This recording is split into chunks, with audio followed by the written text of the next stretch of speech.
Welcome to the Sustaining Creativity Podcast. I'm your host, Mari Reesberg. Over the past several years, I've combined my degrees in acting and somatic psychology to share my sustaining creativity techniques with performers. And now I've decided to share it with a bigger audience that includes you. I believe we are all creative, and this podcast is all about that. I'll be interviewing people from all backgrounds, ages, and creativity experiences to share just how creative we all are. Today, I'll be chatting with Chris Lautenslager, president and founder of Get Looped. Please enjoy Chris Lautenslager.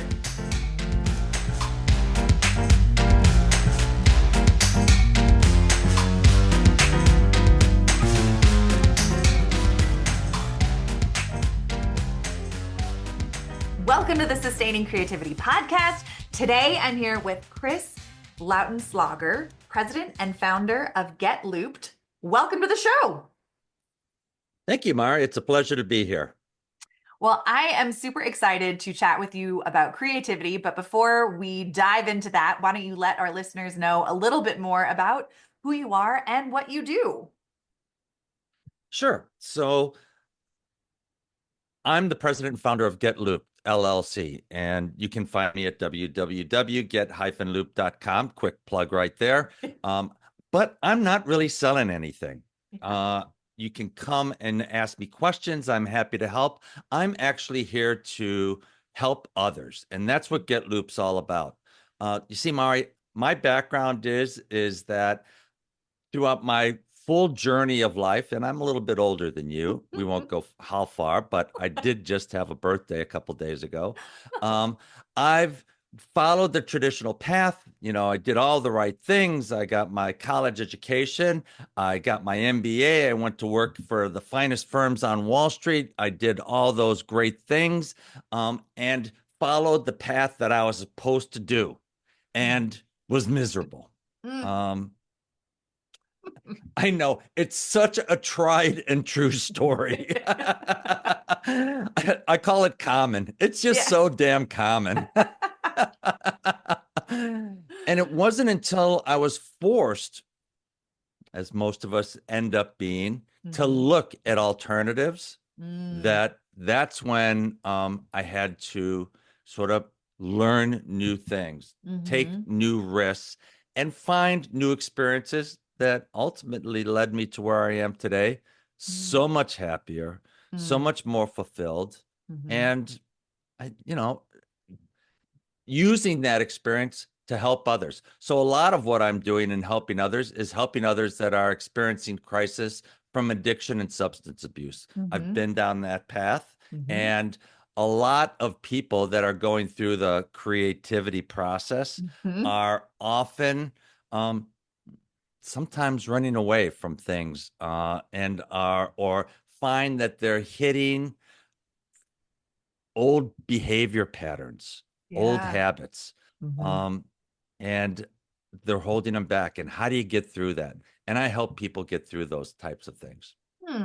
Well, first of all, that's amazing work. Being able to support people struggling through addiction and come out the other side. And so much creativity goes into that. Absolutely. And I just want to say so much creativity goes into becoming sober. I have worked in the addiction field for many years and have seen that process firsthand. So kudos to you. It's a miracle. It is. Yeah. For showing up for other people. Thank you. And I want to say for anybody that's out there that is like, maybe it can be available to you. It's scary because it can be different. And I know I didn't want to stop. In fact, hell no. Actually, I believe that's the first response of everyone. I'd like it to be different, but hell no to that stopping stuff. Right. Absolutely. Oh my goodness. Well, when you think about creativity, what does it mean to you to be creative? Taking risks. Taking risks and showing up. Okay. We were having a little bit of a conversation at the beginning of this, and the first thoughts that came to my mind is if anybody wants to, I'm not creative or I don't know what to do. Um, the biggest hurdle that I think all of us go through is it has to be perfect or it has to be right, Mm. or it has to be this one thing. And Mm-hmm. I think what most people that have found their path will tell you, it wasn't what they expected. Yeah. It's never how you think it's going to be. It's never how you start out the pathway. It always changes. And so Mm-hmm. the best advice that I always give everyone in regards to the creative process is just start Mm. and know it's going to be different. Mm-hmm. Just start. Even if you might spend 2 or 3 years and the project you're working on fails. Mm-hmm. Beautiful. You learned so much and are so much better and better positioned to succeed as you progress. Yeah, absolutely. I mean, in your own experience, when you bump up against challenges, I mean, running a business, owning anything entrepreneurial, that you're bound to have challenges that pop I've up. had multiple failures. I've Yeah. had multiple failures, and all these books and all these people that are like, you know, you embrace your failures. They're part of their growth experience. Can I swear on this? You can, please. Absolutely. Fuck that. Yes, Failure is failure's not fun. It's that is painful. It's true. frustrating. It's expensive. Um, so yes, they're right. Yeah. Okay, it is part of the growth process. It is part of the learning process. It is part of developing the Mhm. character and the discipline and the skill set that you need to ultimately be successful. But it doesn't mean that it's fun. And it doesn't mean that it's like, oh, I can't wait.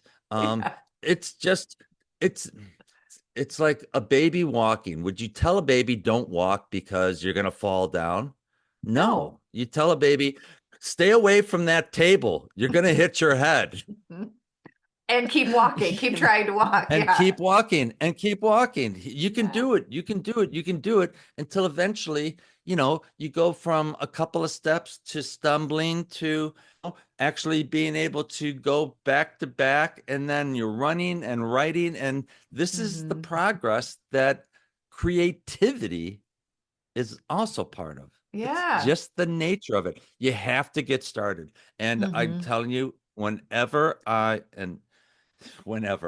every morning that I don't want to start, Uh-huh. it's just like make the first call. Make Yeah. the first call. Yeah. And sit down at the computer, write the first page. Mm. And once you get through that initial thing, because there's a million reasons. Oh, I got to get my coffee. Oh, I have to have my lucky pen. Mm. The sun's in my eyes. There's a million reasons to delay. And Hmm. and if you're lucky, it's just a delay. Hmm. Please, please, please don't let it poison you from actually Mm. moving forward. Because Hmm. ultimately, it's about it's fear. It's Yeah. fear. None of us want to fail. Hmm. And every single time we sit down to do something, there's the risk of failure. And there's this innate part of every human being that's like, "Mm, unless you're already having success, Hmm. then you can't wait." Mm. Okay. So Hmm. here's the other side of creativity. Mm. Okay. The first part is uh, it's a challenge. Just go through it. But if you're lucky enough and disciplined enough to get through that part where you're actually involved in something that Mm. you love, Hmm. that you click with, and it could be the work you're doing right now. What I'm really clicking with is my health. Mm. Okay.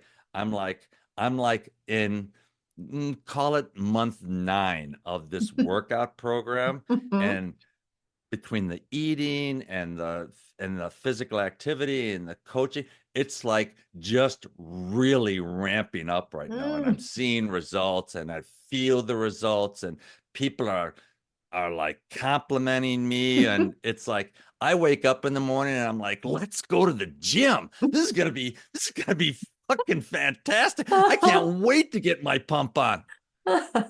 I've had that in regards to writing my book. I've had that in Yeah. regards to being involved in a big project at work. Okay, Mm-hmm. so once you get through that wall or Mm-hmm. once you get into a project where your creativity is really allowed to carry you, Mm-hmm. it is the greatest experience. You have so much energy. I literally wake up at 4 in the morning. I know this is going to sound crazy, but I wake up at 4 in the morning. My girlfriend thinks I'm crazy, um, although she loves results almost as much as me.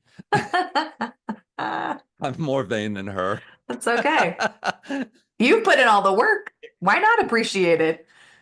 It's just so exciting to Mm, actually start seeing progress and results, mm-hmm. and the development is faster and faster, and you get Yeah. more and more people behind the movement, and Mm. it's exciting. So Mm-hmm. to get to that part, so that's the promise. Yeah. That exists.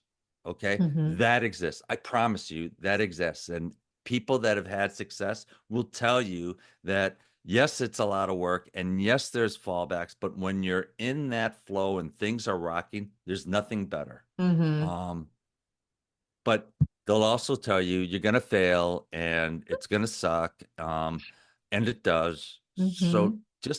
just know that this is the normal reality of life and of the creative journey. Yeah, absolutely. I mean, the that choice point for you to step into sobriety, how much creativity did that call for you to make that shift in your own life? Well, to be quite frank, that didn't require a lot of creativity. That just required the police to say, you need to get help. Yeah. Well, fair. Sometimes it's a I little was more in direct than creative. sometimes it was a little more direct. My life was falling apart. As you Mhm. know, most people, I wish it was different. And I call out this all the time. You don't have to have your life be a dumpster fire to Yeah. get help. Hmm. Okay. Now, most people, unfortunately, and I do a lot of volunteer work, I go to Hmm. detox centers right down the street, St. Joe's Hospital. I'm going there tonight. There's Hmm. two experiences that I have at the detox center at St. Joe's that are common. One is I'll meet someone and I lead an AA meeting there, Yeah.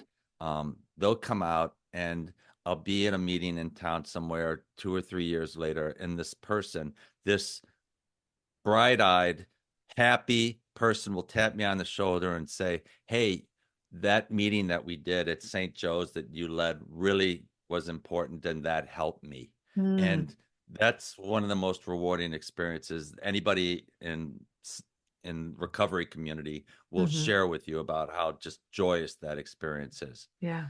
The other is the person that you see in the detox center again and again Hmm. and again. Yeah. And each time their life's a little worse. Sometimes it's Mm. a lot worse. Hmm. Um, but the, it's never a good progress. And I talk to them about, for those of you that are struggling, it's Hmm. as predictable as the day following the night of where Mm. your life is going if Hmm. you're struggling with drugs and or alcohol. Hmm. Okay. Um, it will get worse. Yeah. There's it will get worse, Hmm. and it doesn't get better until you stop. And, Yeah. and stopping is hard. I'm not going to pretend it's not. That's Hmm. why I always say get help. Um, Yeah. you know, and that's super again, like the creative process. Hmm. Asking for help, doing something that's different is scary and Mm. frightful and intimidating, and you have to have the courage to Yeah, walk through it. And absolutely. similar to creativity, when you do walk through it and it's successful, it's amazing. When you Yes. do ask for help, I'm always, the funny thing is why would you want to do this alone? Mm. Okay. I promise you, you don't. It's, first of all, the likelihood of success is very, very low. And the Hmm. process of success is extraordinarily lonely if you Mm. try to do it alone, as opposed to reaching out for help and Hmm. people joyously, graciously, happily Hmm. support you in every way they can because they've been in the exact Mm. same spot. Yeah. Okay. Anybody that is around in the recovery community that is offering help or that you ask for help will help you because they were in the exact same spot at some point in Hmm. time and somebody helped them. And Yeah. they will, oh my God, I'm going to get weepy. They will never, ever forget it. Yeah. I love that. The asking for help is so challenging and yet so impactful. Yeah. And I'm it's that way curious. with the creative process too. It Why do you is. think you think Andy Warhol did this stuff by himself? He had a No. factory. Yeah, I mean, creativity, absolutely. It takes a community for all of it. I'm curious, what's your earliest memory of being creative? My earliest memory of being creative was singing. Hmm. Um, Singing, being part of a choir, Yeah. and then finding it wasn't that I was a spectacular singer or uniquely talented. It was that I was part of something, Hmm. and it allowed me to express myself in a safe environment. Okay, Hmm. being part of a choir or being part of a band is being supported by others that are around you, and it Hmm. allows you to kind of express yourself and sort of test the waters of what it's like to Yeah. express yourself a little bit outside of the norm. Hmm. So, being part of it was the school choir, actually. Being part of the school choir was, I would kind of my first toehold into doing something that was a little uniquely creative. I love it. And how does kind of being a part of a community and have feeling safe enough to take maybe some risk, how does that show up in the work you do today? So the biggest transition that I've made from my professional career, which was in the world of finance, Hmm. my professional career was all about the money. Hmm. Um, and and there was a moral to that story because in 2008, during the financial crisis in New York City, when all the money was taken away, Hmm. um, I was I was I realized that I had nothing, Mm. because, and I do mean nothing, not just in regards to the material values, because when Hmm. your self-worth is Yeah. so wrapped up in your outer value, Hmm. um, when that's taken away, what do you have? Mm. So discovering that, and this is where recovery comes in, and the work that I do today is just so valuable. Discovering that helping others is actually the greatest investment that you can make in helping yourself, Hmm. um, was the secret sauce of the creative work that I do today. Mm. I find that most of the things that I do that are of greatest value are when I bring value to others. Hmm. And you find that very inspiring, is what I'm I hearing. find it amazing. Yeah. How does Yeah. it's hard enough to run one company, much less all of these other things. It's I find it amazing. Yes. Yeah. Yeah. So in your own work and your company and working with other people who are going through crisis or challenge, where does the creativity show up within that for you? Oh, that's an interesting question. Um, so in dealing with recovery, every person has their own background, their own history, their Mm-hmm. own their own experiences. Um, you know, while we have a lot of similarities, what we each hear and what touches us individually, what Mm-hmm. makes that change Mm-hmm. is incredibly unique. So, Mm. um, I've learned over the years how to be empathetic, uniquely empathetic to Mm-hmm. each individual's pathway. Yeah. Um, the woman that I date is so different than me. She grew up in the projects on the west side of Chicago in a family of nine, and in poverty. Mm-hmm. Um, Her world perspective is virtually polar opposite of mine. Mm-hmm. Her world experiences are so different, but her core humanity is so in line with what I value, Mm. and what I want in my life, and want to be able to be Mm-hmm. and give to others. Mm. I'm innately attracted to her. Yeah. So that creativity piece of someone else's experience, someone else's perspective that you are super curious about. I love other people's stories. Mm. Mm-hmm. Humans. So I have a I have a flaw. I stare. I find other human beings freaking fascinating. I find the human experience amazing. And if Mm-hmm. I see something that is unique or different, I'd be like, I I'm mesmerized by it. Mm-hmm. Um, I lived in New York for many years, and when my children were younger, we'd ride the subway, and they'd there'd be some craziness going on in the subway, and I would stare, and my daughters would be like, "Don't stare at the crazy person." Uh-huh.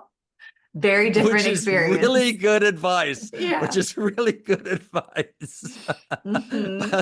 but I find, I find history, I find a different traveling around the world, and experiencing different cultures and how people interact in identical situations, in so many different ways, Mm-hmm. which is appropriate for their world. Mm. Um, to Mm-hmm. be fascinating, just Yeah. fascinating.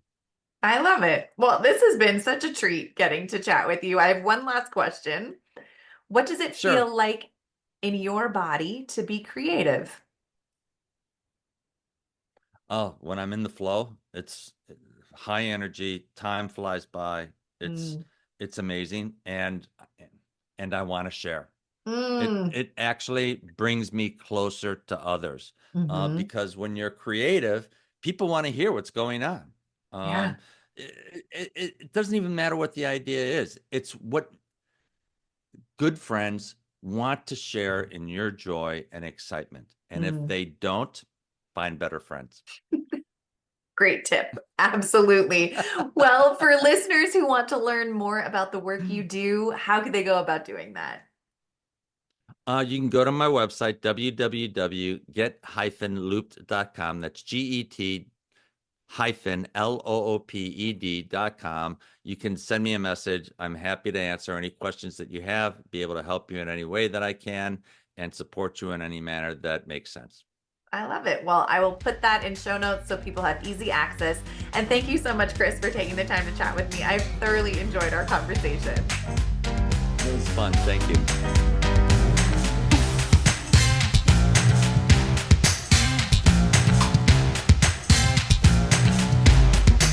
Thanks for listening to the Sustaining Creativity Podcast. We'd love to keep in touch, so follow us on Facebook and Instagram. We are at Sustaining Creativity.